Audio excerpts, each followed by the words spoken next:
everyone, you're here in the Army Yusuf's Happy Loader Traveler Adventures. Finally, after 4 years of my vlogging career, nakarating na rin tayo at i-feature ko na rin at ipapakita ko na rin ang aking second hometown, which is Baguio. As you all know, siguro most of you napuntahan na rin ang Baguio at nakita na rin ng mga popular place dito like John A, Burnham Park, yung mga Session Road, yan, nakita nyo na rin yan. Pero ang ipapakita ko ngayon dito sa Baguio is yung unusual Baguio. Yung daily life ko dito, yung mga daily na ginagawa ko dito. At ipapakita ko yung mga places na pinupuntahan ko na hindi masyadong napapansin ng mga tao pero napakagandang puntahan at i-explore at alamin rin. Kaya samahan nyo na si Pambansang Manlalakbay Army Happy Loner Traveler Yuson at i-explore natin at papakita ko sa inyo ang aking daily life dito sa Baguio.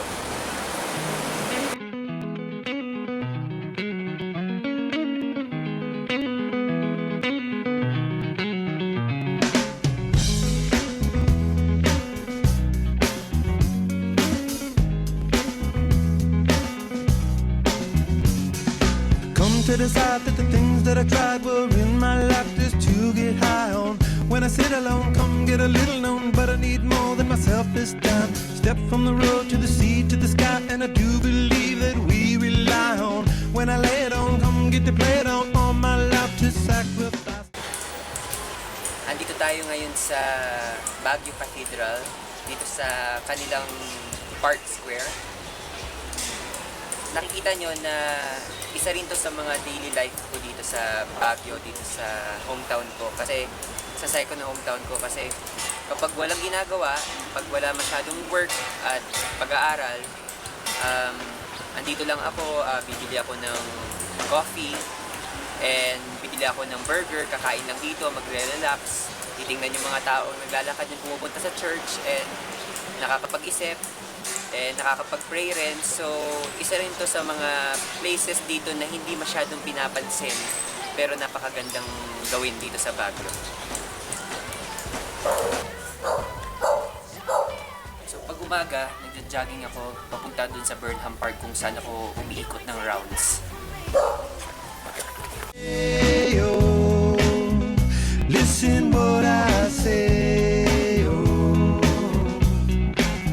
I got your hey, oh, now listen what I say. So, nakita nyo ang aking daily life sa umaga.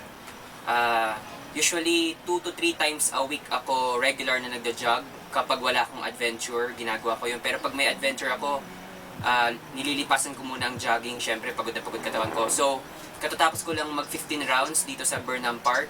Nakikita nyo sa likod ko ang lake ng Burnham Park. Mamaya kung medyo maaraw-araw na ipapakita ko ang view ng lake ng Burnham Park. So, dito ang daily life ko sa umaga. At 4 a.m., start na ako mag-jog from kung saan ako nakatira, 45 minutes or 30 minutes dito sa Burnham Park. 30 to 45 minutes ako nakakarating, depende sa lakad or takbo. Then dito sa Burnham Park, magja-jog ako ng 10 rounds. Usually, tinitake ako ng mga an hour.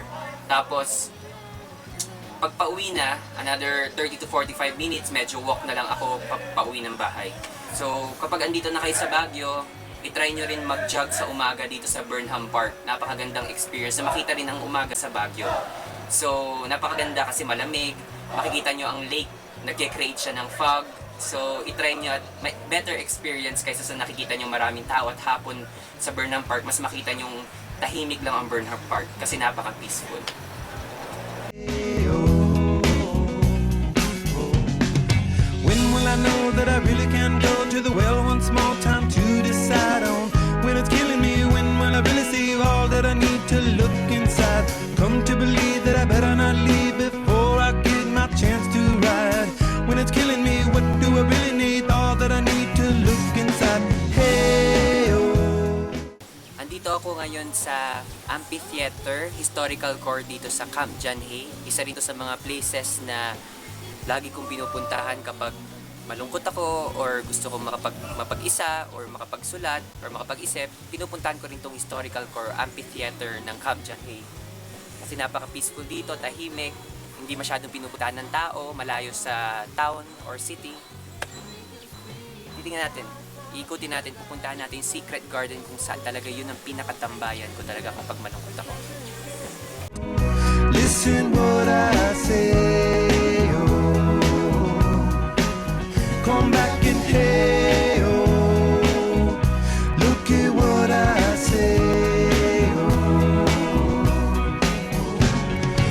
more I see, the less I know, the more I like to let it go. Hey, oh, whoa, whoa. Deep beneath the cover of another perfect wonder, where it's so white as snow. Privately divided. Andito tayo ngayon sa favorite place ko dito sa Baguio.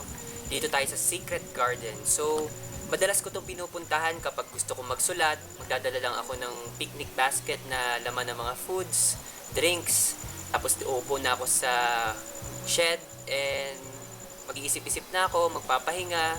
Kapag sobrang stressful ang normal daily life ko at gusto ko maka-escape ng mabilis, tatakbo lang ako dito sa Secret Garden. So, ito ang pinaka-sikreto ko. Pero although now, ngayon lang ulit ako nakabalik after a long period of time, medyo dinedevelop na rin yung place dito.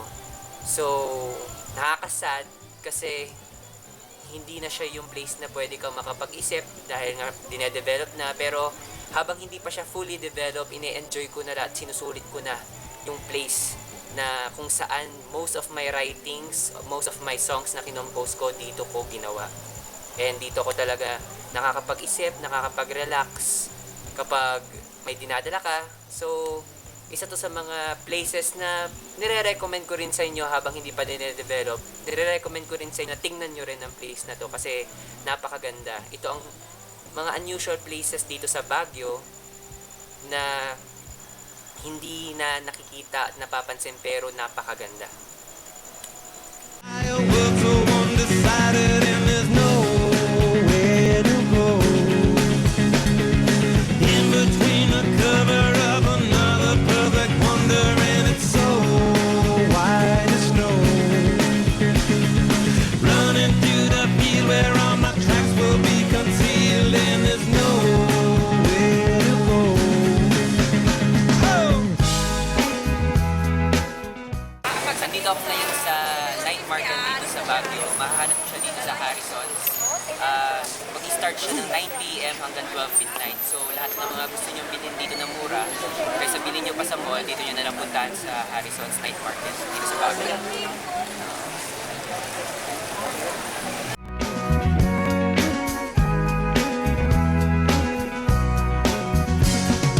When to descend to amend for a friend all the channels that have broken down.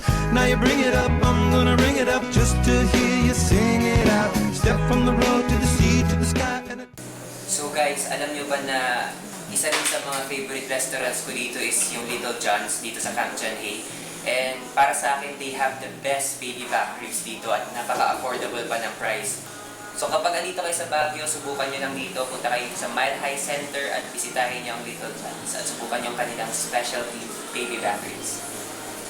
you believe what we rely on. When I lay it on, come get to play it on. All my life to sacrifice. Hey, oh, listen what I say, oh.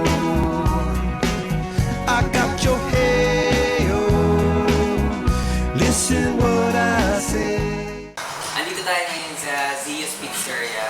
Isa ito sa mga favorite restaurants ko dito sa Baguio. So, ito nakikita niyo naman yung kanilang pizza, 4 for Maggi, and meron silang all-in-one Zio special. So, mamaya titikman natin. So, I hope na-enjoy nyo ang aking pinakita ngayon dito sa Baguio, the unusual Baguio.